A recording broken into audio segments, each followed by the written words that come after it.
Hello there, friends, and welcome aboard. Today we're setting sail on a true story, one of the most famous ocean voyages in all of history.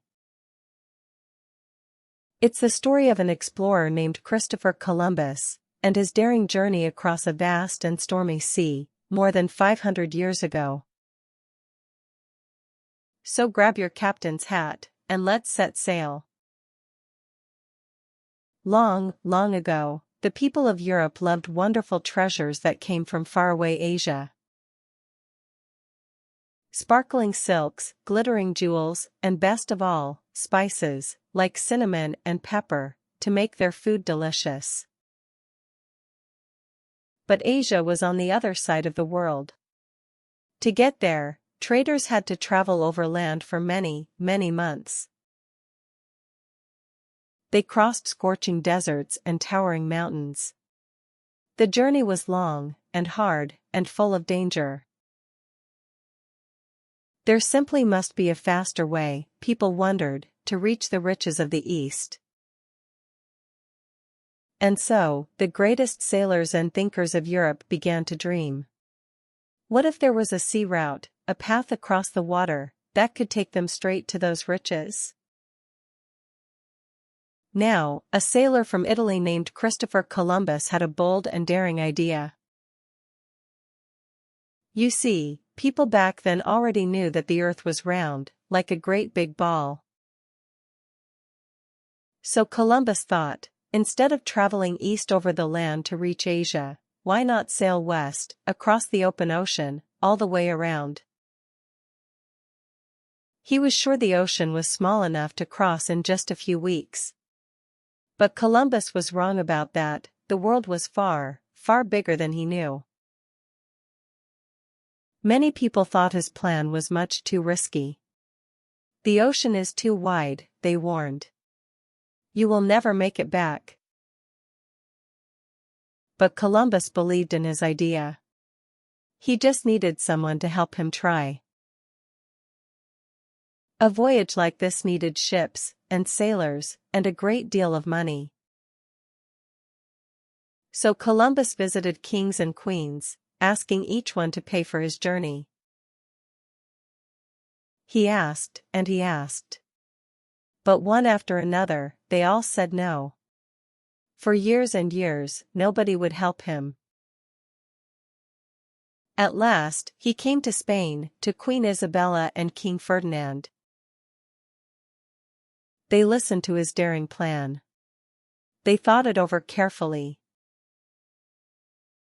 And finally, they said yes. They would give Columbus the ships he needed. The year was 1492. Columbus was given 3 fine ships. The biggest was the Santa Maria. The 2 smaller, speedy ships were named the Niña and the Pinta. Brave sailors loaded them with food, fresh water, and supplies for many long weeks at sea. And on a summer morning in August, the little fleet sailed out of the port of Palos, in Spain. They pointed their ships toward the west, toward the wide, open, and unknown ocean. The first days were calm and sunny. A gentle breeze filled the sails, and the ships glided smoothly across the sparkling blue water. The sailors were in good spirits. They sang songs, told stories, and watched flying fish leap from the waves like silver ribbons. Day after day, the 3 little ships sailed on, ever westward. The sailors saw nothing but water, in every direction, as far as the eye could see. 1 week went by. Then 2. Then 3. And still, there was no land in sight. Each evening, Columbus sat down and wrote in his journal, carefully noting how far they had sailed and what the weather was like. At night, the sailors gazed up at the brilliant stars above. In those days, the stars were like a map in the sky, helping sailors know which way was north. One day, a wonderful thing happened. A flock of birds appeared overhead, flying west. Columbus took it as a hopeful sign. Birds meant land couldn't be far. The food grew old. The fresh water ran low. And the sailors grew tired, and homesick, and afraid. "We've sailed too far," they whispered. "No one has ever gone this way. We should turn back home." Then the storms came. The wind howled, the thunder boomed, and giant waves tossed the little ships up and down. The brave sailors held on tight through the rain and the dark. But Columbus would not give up. "Keep going," he told his worried crew. "Land is near. I'm certain of it." Night after night, the weary sailors watched the dark horizon, hoping and hoping for a glimpse of land. Then, very early one morning, the 12th of October, a sailor high up on the mast spotted something. "Land," he cried out. "Land ho!" And there it was, a green and golden island, shining in the morning sun. After more than 2 months at sea, the tired and happy sailors had finally reached land. Columbus stepped onto the warm, sandy beach, and gave thanks. He named the island San Salvador. The sailors laughed and cheered.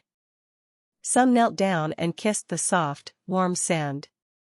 After so many weeks at sea, solid ground had never felt so wonderful.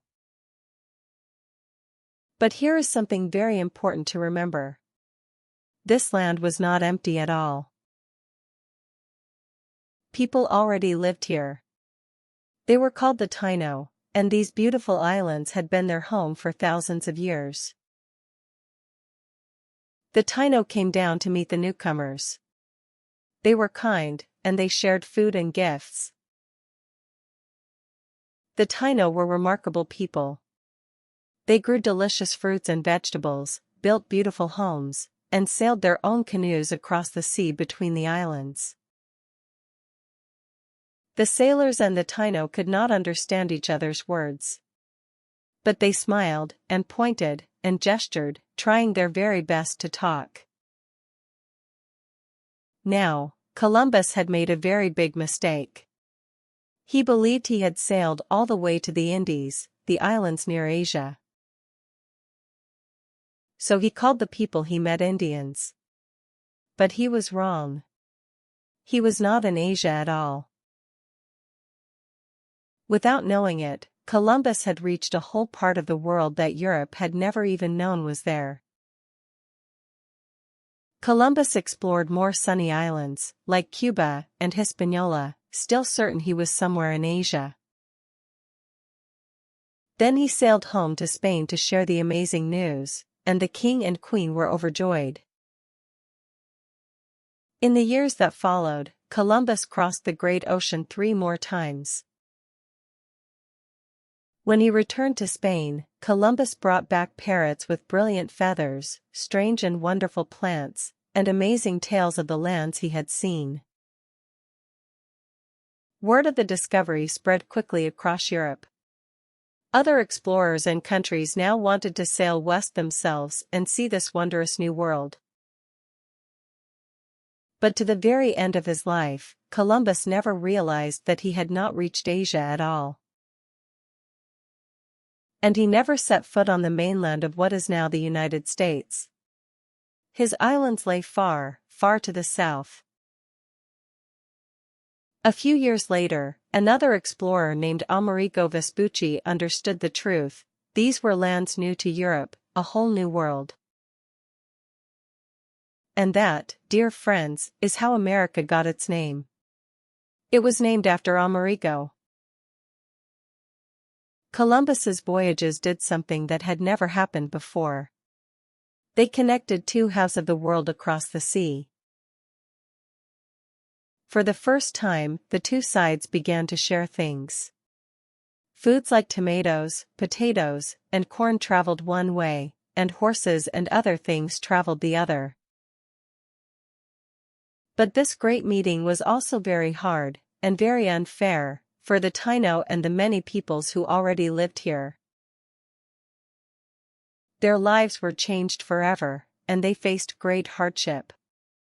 It is a part of the story we must always remember, too. That's why, today, people remember this story in different ways, as a tale of brave adventure, and by honoring the people who were here all along. One thing is certainly true: it took remarkable courage to sail across an unknown ocean, into the great unknown. Columbus's journey reminds us to be curious, to be brave, and to keep asking questions about our amazing world. And the more we learn, and the more carefully we listen to everyone in a story, the better we understand our history. Thank you for sailing along with us today, friends. Until our very next adventure, goodbye for now, and keep exploring.